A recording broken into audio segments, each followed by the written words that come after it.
What is good, YouTube? This is Abin, and we're back with another team builder at Rockin' HQ. In today's video, we are doing an ORAS OU team. This team is balanced offense. It is built around the core of M-Manectric and choice scarfed Landorus-T. In terms of success thus far in testing, I think this team has gotten to about 200 on the OU ladder. I think we peaked just above 1600.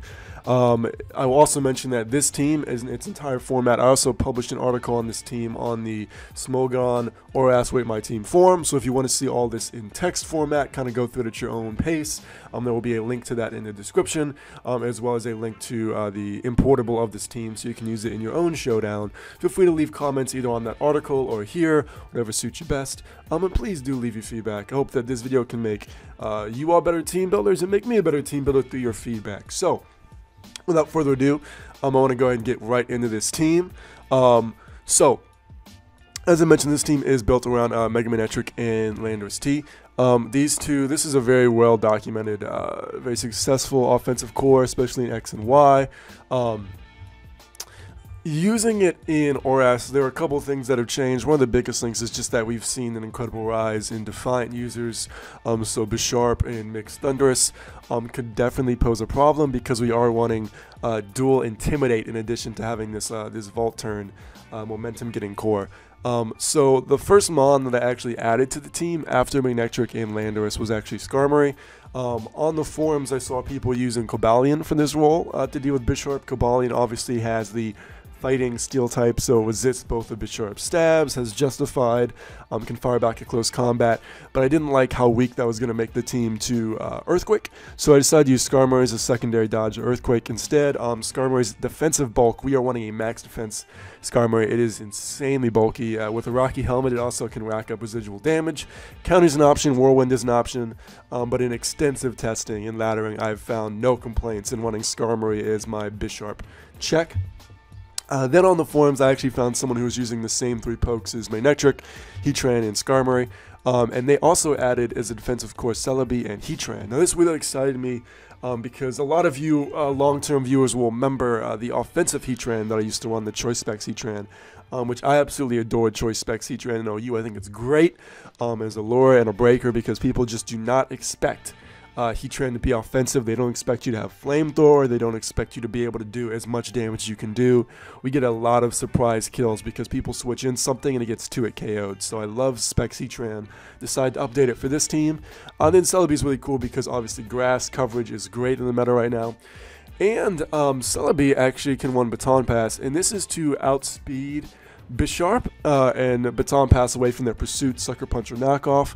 So this is amazing. Not only do we get grass coverage, not only do we escape Bisharp, but we also get a new pivot, and that adds to just the Volt Switch from M-Manectric, the U-Turn from Landorus, and the Baton Pass from Celebi. So 3 pokes on this team have the ability to give us momentum, to pivot out, which is fantastic. And something I want to give you all, I've seen this a couple times on the forums. People will be like, have a team with 6 U-Turners or Vault Turn, you know, that kind of shenanigans. And while those momentum moves are great, I think it's important not to run them in the place of coverage that would be more valuable. So you don't want to get carried away and just throwing it on as many pokes as you need. It's good to have momentum on pivots on as many pokes as will allow you to gain momentum, but not to the point where you're losing out on valuable coverage. I thought the balance of this team here was really, really good in that regard. And then the last poke I actually added was this Azumarill. I noticed I lacked a wind condition. I also lacked water type coverage, so I looked at physical water threats, things like Sharpedo, Cloyster, Mixed Kingdra, even Keldeo for the Sigrid Sword. But I ended up deciding on Azumarill because we also lack a fairy typing.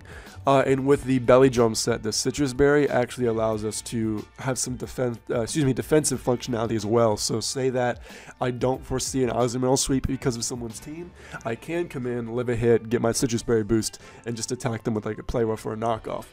So it also does add a little bit of defensive utility, which is nice, especially since one of our more defensive, kind of ish, little bit Mons, Heatran, is a breaker and is very offensive.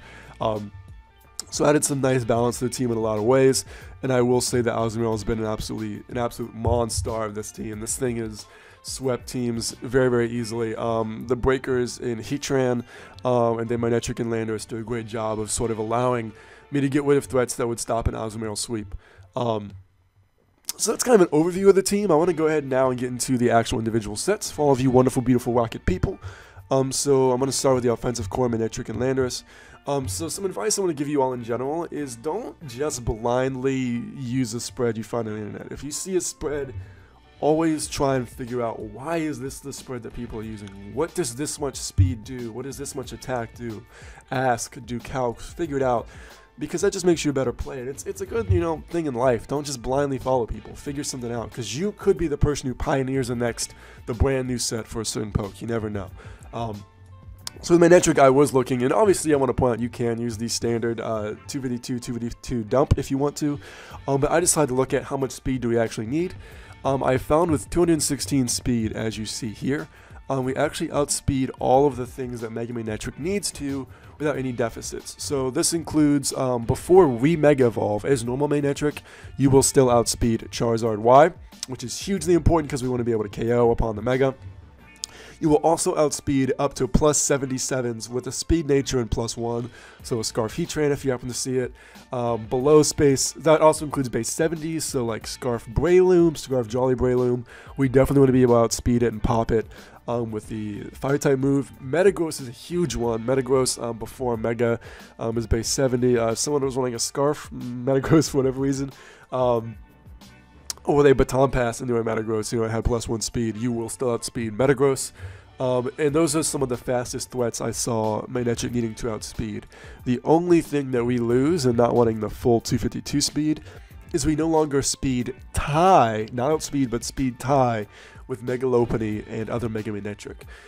I really didn't want to have to rely on speed ties against those pokes. We do have Landorus with a Choice Scarf who outspeeds both of them and is designed to KO both of them. So I decided not to run the full speed, just the 216, because I don't really care about those speed ties. This also allows us to get a slow, quote-unquote, slow Volt turn, Volt switch off against Lopunny and other Mega M-Manectric, assuming the M-Manectric has Mega'd, or it could be static, you never know. But yes, so we won 216 speed, we do won the full 252 special attack for damage, and then the remaining can be dumped into HP. 40 HP might not look a lot, but every EV does count. One example is that after a Defiant boost, Bisharp only has a 12% chance to OHKO you instead of a 30% chance.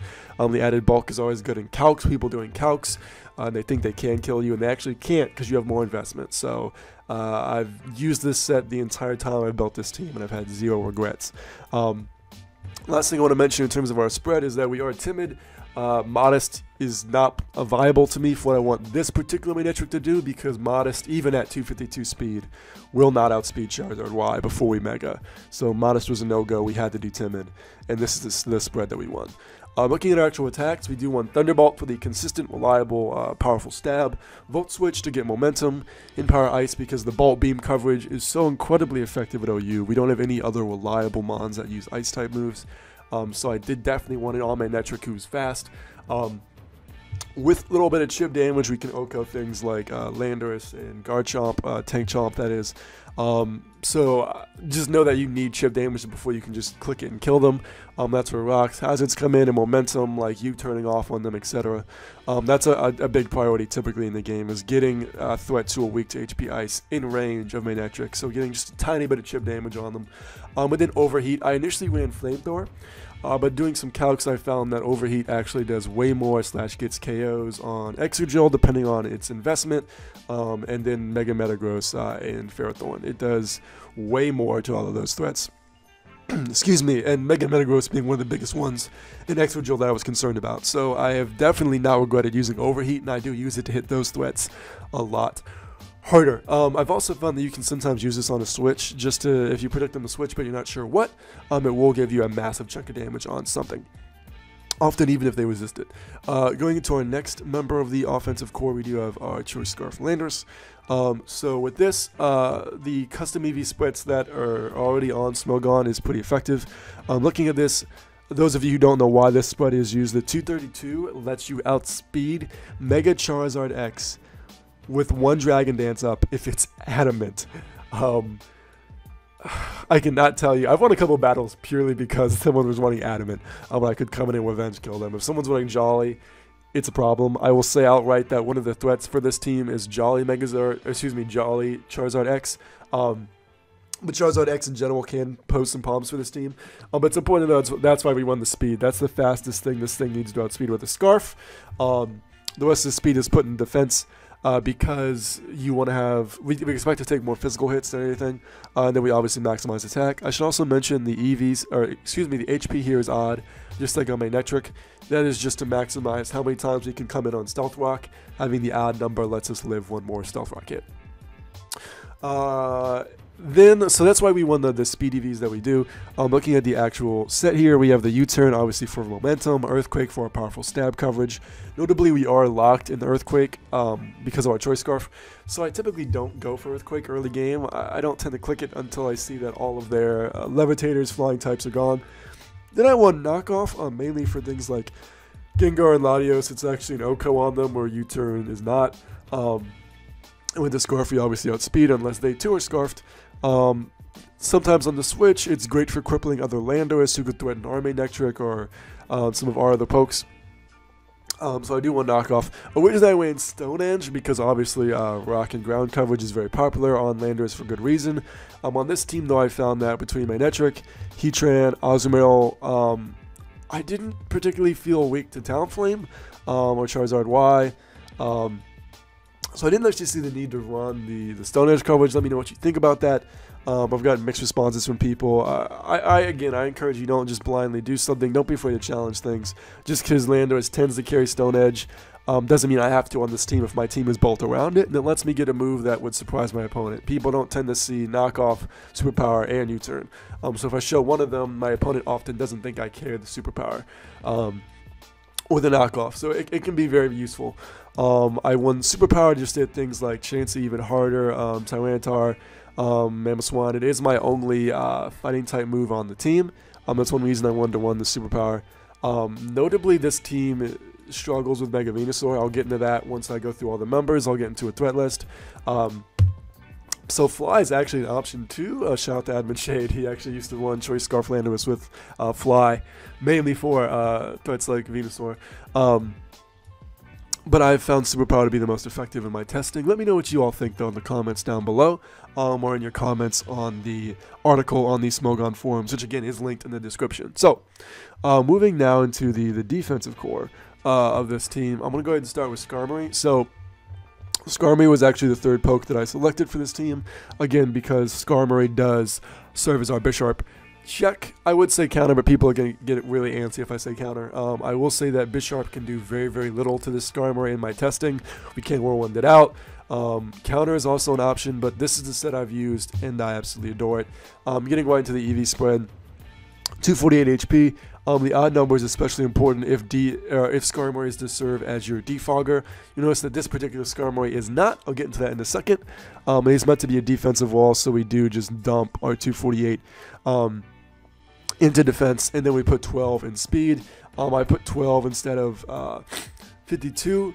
And 12 instead of 8, excuse me, to speed creep slightly on opponents who have 252 in HP.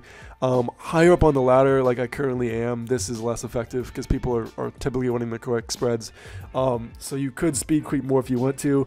The reason the speed creep is just so that you outspeed other Skarmory and you can whirlwind them out before they get rid of you. That's the only reason.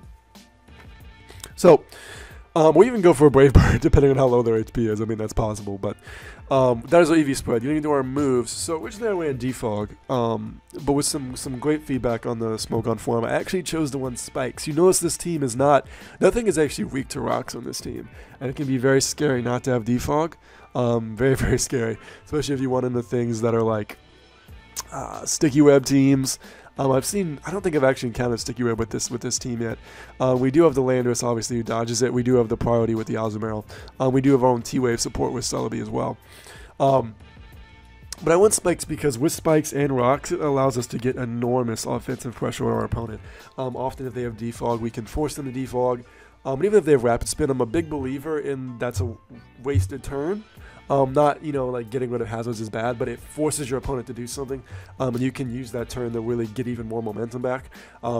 So I love using spikes. It also chips away at things so that Landorus and Azumarill can KO better. Also makes it hard for my opponent to switch.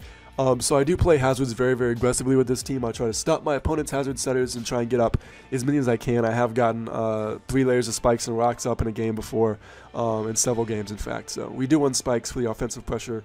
Roost for longevity. This thing is meant to check physical threats like Mega Scizor, Bisharp, and we want to be able to switch in multiple times. We have no lefties recovery, so we do need Roost. We do want the Rocky Helmet over lefties just to get even more chip damage on those physical threats and punish them. Whirlwind. People have suggested counter. That's an option that's available to all of you wonderful, beautiful Rocket people. I do prefer Whirlwind because while counter would make us better against, I think, specific matchups like Bisharp, Whirlwind makes us better, I think, in general. I use it often to phase things out. It's great against setup pokes. I love Whirlwind. I personally have no desire to get rid of it. And then lastly, we want Brave Bird. We could run Drill Peck or Iron Head, but honestly, Brave Bird is insanely powerful. It's one of our only moves that Mega Venusaur. This thing is base 70 speed, don't forget. This thing outspeeds a lot of pokes. Clefable, things are invested, and so you can actually get some KOs with Brave Bird. Conkeldurr, I enjoy having Brave Bird, even though there's weak coil. I get plenty of kills with Skarmory, and I find thanks to its bulk, it is able to roost off damage reliably. Next, looking at our defensive core, we do have Celebi. So Celebi is our special defensive wall. Notably, the pairing of these two does make us weak to certain things. Obviously, neither one particularly enjoys ice, although Celebi can kind of eat it up if it's not stab. And it also leaves us weak to fire. Both of our walls have a fire weakness, although you can see we do have several checks in Heatran, Landorus, and Azumarill. Anyway, Celebi is a special wall. So I'd actually never used Celebi before this team, and I have fallen in love with Celebi thanks to this team. Celebi is definitely on a rise in usage right now, but it's still not super duper popular. But this is a special wall, Celebi. So the beauty of this set is it actually centers around Baton Pass.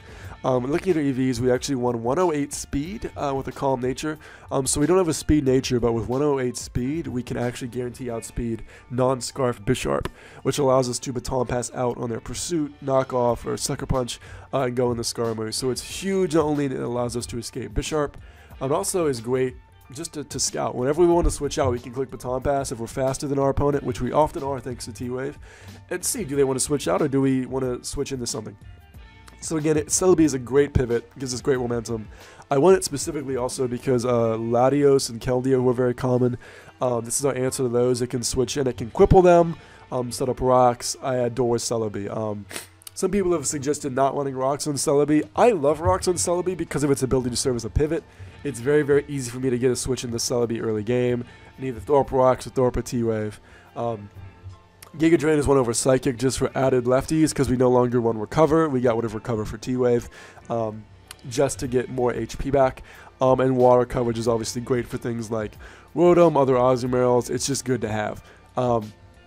So this is our Celebi set. Let me know what you think about the T-Wave slot, if there's something else you'd rather run. Psychic is an option. And what do you think about Stealth Rocks? I will say, though, that in extensive testing, I have loved having Stealth Rocks on Celebi. As a pivot, it's very easy to go into it early game and get them up. Next, we have one of the stars of the show, Offensive Heatran. This thing, I think, is definitely responsible for helping me peak in the 1600s. This thing, I just love taking OU pokes and using them slightly differently because people do assume an OU. It's a very assumptuous tier. People assume they know what you're doing. And they'll switch things into a Heatran that normally could deal with Heatran, but because we are modest choice specs, they can't, or excuse me, because we're timid choice specs, they cannot take hits nearly as well as they think they will. So in terms of our investment, we do want timid for the added speed, and in terms of why we won the speed that we do, we won this speed so that we can outspeed things like Breloom, so essentially base 70s. We won the speed to outspeed base 70s with a speed nature who don't have a choice scarf. So this includes other Baton Pass Celebes, Metagross before the Mega, Breloom, both Adamant Dragon Dance and Bulky Dragon Dance, Mega Altaria, and Tank Garchomp, Bisharp, and defensive Landorus-T. These are all pokes that we outspeed with this investment. and we can hit hard. We can 2-hit KO almost all those pokes with a flamethrower or a flash cannon. Because we are max special attack choice specs, this thing hits insanely hard. Even pokes that resist it take insane amounts of damage. Rotoms and Slowbros who switch in get absolutely popped by this thing. That's one reason I started actually wanting HP Electric, is because people switch water types in so much expecting, you know, to live a free hit. And you could say, well, why do you need that? You could just go into M-Manectric or Celebi. Yes, but using the turn to go into M-Manectric means that my opponent will often be forced to switch out, and I'll just get another Volt Switch off and it continues. By having Electric attack directly on Heatran, I am able to go for it on a predicted water switch and get massive damage off. A great example is Starmie. This thing often does like 95-97% to a Starmie. And when they switch in, I cripple them in a way that absolutely prevents them from getting rid of rocks. And then their Rapid Spinner is gone, and I can just start stacking hazards really early. Slowbro, it does a huge chunk too, even through a generator. Rotom, it does a pretty good chunk too. Azumarill can do like over 50% to 2-hit KO. Really nice to have this just for water types. Keldeo especially, it does like 80% to Keldeo. So I've loved having HP Electric just because we can get such surprising chunks of damage off. Other than that, Flamethrower is our most common move. It just does massive chunks, even the things that resist it. If you're neutral, you pretty much get 2-hit KO'd by this. It's so powerful that I often use it over Flash Cannon, even on Fairy types, because it does 2-hit KO most of them. But Flamethrower is very powerful, has the burn chance. Typically when Heatran comes in, I'm going for Flamethrower and my opponent will switch a poke in. I'm like a Gothitelle or something, thinking they can live one, and they get absolutely murdered by 2 of them. Then we do one Flash Cannon for Fairies, bulky Fairies, things like Gardevoir, especially because we can kill, assuming they miss a Focus Blast or something like that, or we can paralyze them with Celebi. Earth Power, we run purely for other Heatran. I've rarely gotten to use Earth Power just because I typically switch out against other Heatrans, but it's there. If you see a move that you would think I should be running instead, Dark Pulse, Aura Sphere, Dragon Pulse, let me know in the comments down below. But this is our Heatran. This is definitely one of the stars of a team. It functions kind of as both a lure for water types to come in, pop them with this HP Electric, cripple them to the point where the other mons can take care of them, and as a breaker, getting rid of things that Azumarill could struggle with. So that leaves our very last Pokemon, who was actually the last addition to the team. That is Azumarill. Azumarill was added to be a win condition. Obviously, there's no setup pokes on this team. We have nothing that really can kind of come in and sweep. Guaranteed. So we do want the Belly Drum. Excuse me, the Belly Drum Azumarill. So looking at our spread here, this set is very popular. It's run to outspeed. Some of the things that you'd want this thing to outspeed. So it will outspeed base 70s who are completely uninvested, so things like Clefable, and allow you to go for more powerful moves than just your Aqua Jet. That's why we won the speed investment. We do 164. We are adamant with max attack, and the remainder is just dumped into HP. One nice thing about this set is that through Citrus Berry we actually get some utility in terms of we can either come in and Belly Drum and get our Citrus, or if we don't see that sweep happening in this game, we can go in and just use it defensively, like go for play roughs or knockoffs and get the Citrus Berry recovery. So that's some nice variation that we have there. Looking at our moves, Belly Drum is obviously a must. Aqua Jet is the only water stab that we run because things that are weak to it, things that are even neutral to it pretty much get popped. We don't need Waterfall, instead we run Knockoff. Play Rough is there as our powerful Fairy Stab, our most powerful stab attack, and Knockoff is there because it lets you set up earlier. Things like Ferrothorn, Skarmory die in one hit to Knockoff at +6. So things that would normally stop your sweep no longer do. It also gives us nice utility in terms of if we predict a switch, we can go for it if we don't want a Belly Drum. But this thing has swept often.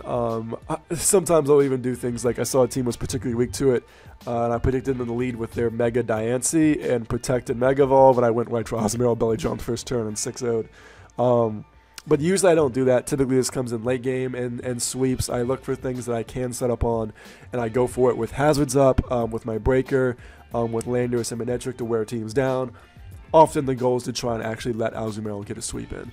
But that is the team in and of itself. Please let me know what you think in the comments. Do you like it? Do you see problems with it? What are your suggestions? Again, there's a link to the article on this team. You can see it all in text format. It's all there for you. There's also in the article an importable for the team if you want to use it yourself. So please, please, please check it out. Feel free to comment there as well. Again, I've had a lot of success with this team. It did give me the top 200, a plus 1600 ranking, and I'm still using it, but I am going to kind of move on to building some other teams for a little while. So I wanted to get you all's feedback on it. The last thing I kind of want to talk about is the threat list. So what are some things that threaten this actual team? So I mentioned some of these earlier, but Mega Charizard X is a problem. If it's Jolly, it's a much huger problem. If it's Jolly, this team often will have to lose 1 or 2 pokes to take it down. Intimidate shenanigans with Landorus are typically huge. If they go for Willow, though, you're in huge trouble, but the offensive sets don't tend to carry the Willow. But Landorus is usually what ends up taking them down. Often have to kind of wear it down or play some shenanigans with the Zard X's. Switching on Heatran for Flash Fire and then Landorus Intimidate, things like that. I often do that to get the Flash Fire and then predict an Earthquake and go on Landorus. But it is definitely a threat to you. It's important to use Intimidate to try and keep them below a plus attack so they can do massive damage to you. So it's a pretty decent threat, Megazord X, but I don't think I've ever lost to Megazord X yet. It's just something you need to be very deliberate in playing around. Excuse me. I'm still got my morning voice. I just woke up and recorded this. Gengar is also a threat in that it can do lots of damage to both of our walls. Celebi obviously does not want to take anything that Gengar has, except maybe a Focus Blast. Skarm doesn't want to take a Focus Blast. So Gengar is definitely a threat. One of the reasons we won T-Wave is to try and kind of punish it if it does come in. Between rocks, Life Orb recoil on Gengar, it's important to keep it at health where Ozma can kill it with an unboosted Aqua Jet, but often Landorus is my most often kill for Gengar. Coming in with the knockoff with the Choice Scarf. But Gengar is a threat just because it can do so much to Celebi. So if someone has something like a Gengar and a Latios, it's very threatening because we need Celebi for Latios, and Gengar threatens to get rid of it. So very good to know. Next, I'm going to go ahead and say the biggest threat to this team. Because this is one of the only threats I think I've actually lost a game to. Is going to be Kyurem B. Kyurem B has essentially a super effective hit for every poke on this team. Earth Power, Ice Beam, Earth Power, Ice Beam, Bolt Strike, Bolt Strike. It can KO basically, to a KO every single thing on this team. Actually, I don't know if it can OHKO to a KO Celebi because you're so bulky. But anyway, actually without Rage Dragon Claw, yeah, probably could. It can pop a lot of this team. So when it comes to Kyurem Black, there's a lot of scouting, a lot of prediction needs to be necessary to get enough momentum to do something to it. Again, often this thing has the potential to kill something every time it comes in, which is a real problem. Landorus can often kill with the superpower. Heatran can sometimes outspeed and go for the like Flash Cannon or Flamethrower.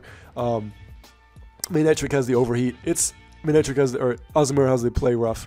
It's a challenge to play around because it can OHKO but it can kill everything on this team.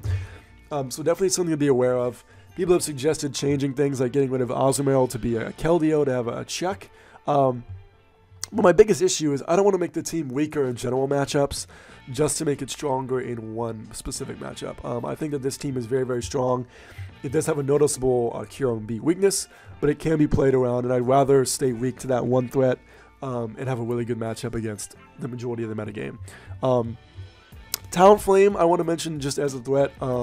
It's by no means as scary as Kyurem or anything because we do have M-Manectric, we do have Landorus, we do have Heatran, but it's only scary in that both of our walls, Celebi and Skarmory, have super effective hits from it. So it can be scary. Heatran is oftenly the one responsible for taking care of Talonflame, often in conjunction with pressure put on Stealth Rocks. The next threat is Mixed Thundurus. But I mean, that's if you have a team, Thundurus is probably a threat to it. With Thunderbolt and Knockoff, Superpower, Hidden Power, Ice, it can kill, again, both of our walls, Celebi and Knockoff, Skarmory and Thunderbolt. So it can be scary. It really comes to playing smart, out-predicting. Occasionally we have to fodder things to it. But between Life Orb, Rock Pressure, and our Scarfers and our priority users, I typically don't have too much trouble with the Thundurus. M-Manectric notably can come in on any attack, especially if Mega, you get Intimidate. Actually, no, not if you're Mega. You don't want to give it a boost. But you can live a knockoff easily because we do have the Mega Stone immunity, or reduction, if you will, and we do resist If we're not Mega, obviously we get the Lightning Rod boost, and HP Ice doesn't do too much to us. Unfortunately, Baby Manectric doesn't have very good special defense, so you do take kind of a lot. But Manectric is probably the main killer of Thundurus, or sometimes Celebi, but not often. Yes, and then the last one I want to reference is just Mega Venusaur. Again, I don't think I've ever lost because of a Mega Venusaur, but it is definitely a challenge. You have to prioritize your threats. Typically, it's going to be a lot of specs. Heatran getting hits on it. Celebi can come in to kind of deal with it. Although Sludge Wave does do a lot, we can still live. We can paralyze it, make it easy to deal with. Landorus Earthquakes. And then Skarmory Brave Bird. This is our only super effective hit for Mega Venusaur. So this team does struggle. We have no Mold Breaker, no anything to deal with Mega Venusaur. We often have to deal with phasing it out. You know, Skarmory can come in and threaten it, or Celebi can come in and get the eat the Spore, go for a T-Wave, or double into Skarmory and then threaten it out. That's kind of what we have to do. Rocks and spikes do hit it notably, so it gets a lot of chip damage on it. And we basically just have to get it to a range where something like Skarmory, Heatran, Landorus can come in and do enough damage to KO it. So it is just important to be mindful because it is such a bulky threat, but not one I would consider particularly dangerous offensively. But wonderful, beautiful Rocket people, this does conclude today's team building video. I hope you all enjoyed. If you did enjoy it, please leave a like, subscribe if you want. And again, please check out the actual article. All this is in text format and linked in the description. The last thing I want to mention is just that if you've not already, please follow me on Twitter. We have a new Twitter. It's Admin Umbra's personal Twitter. It is at admin_Umbra. The I is an L, if that makes sense. But again, it is linked on our YouTube. Please check it out. Leave comments. Let me know what you think of this team. And by all means, feel free to use it. I will continue to use it. It's probably going to go into my closet of like permanent teams I do use. But I think I am going to look into some building some new teams in the near future. But the last thing I want to say is that if you want to battle me, by all means, follow me on Twitter. Tweet at me. Whenever I'm on Showdown, I'll tweet out. And I'm always open to challenge you all or have you all challenge me. I do think that concludes today's video. Thank you so much for watching. Have a good one. Take it easy, Rocket people.